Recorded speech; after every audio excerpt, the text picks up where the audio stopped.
Scott wakes up the next day, feeling more defeated than ever after the encounter with the alpha werewolf. His body is sore from the fight, but his mind is even more troubled. He knows now that the alpha isn't just some random danger, it's hunting him specifically, and he still doesn't understand why. Derek tries to explain that the alpha may be trying to build a pack, and since Scott was bitten, he's the alpha's target to join. However, Scott doesn't want anything to do with this werewolf world. He tells Derek he just wants his life back, but Derek reminds him that there's no going back.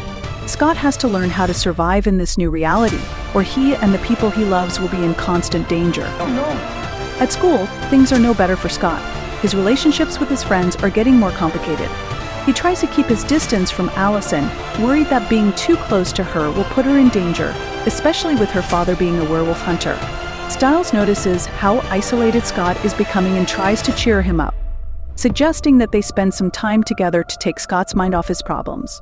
However, Scott's mood worsens when he overhears a conversation between Allison and Jackson, the lacrosse team's captain. Jackson, who has been growing suspicious of Scott's newfound athletic abilities, starts poking around, trying to figure out how Scott suddenly became so good at lacrosse. Jackson becomes more aggressive in his suspicions, and Scott feels the pressure rising. During practice, things take a turn for the worse when Scott loses control of his werewolf abilities again. His aggression peaks when Jackson taunts him on the field, and for a brief moment, Scott's outrageous flash yellow in front of the entire team. No one else seems to notice, but Jackson catches it.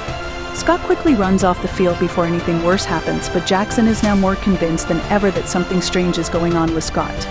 Stiles catches up with Scott afterward, trying to help him calm down. Stiles reminds Scott that controlling his emotions is key to controlling the werewolf inside him. Scott, frustrated and scared, admits that he feels like he's losing control of his life and that the full moon is making things worse. As the tension builds, Scott begins to realize that the people around him are in danger because of his connection to the alpha. That night, Derek shows up at Scott's house, warning him that the alpha could come after his loved ones to force Scott into submission.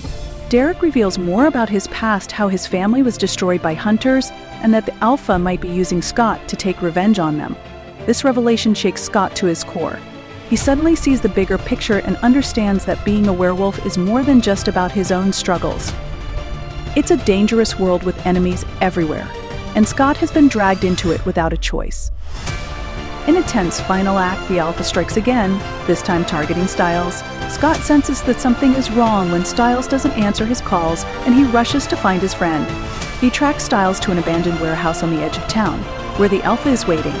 Scott realizes this is a trap to force him into choosing between protecting his friend or joining the alpha's pack. The episode reaches a dramatic climax as Scott faces the alpha in a brutal fight to save Stiles.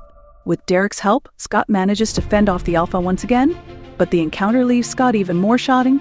As the episode closes, Scott understands that the alpha won't stop until Scott is part of his pack, and now everyone Scott cares about is a target.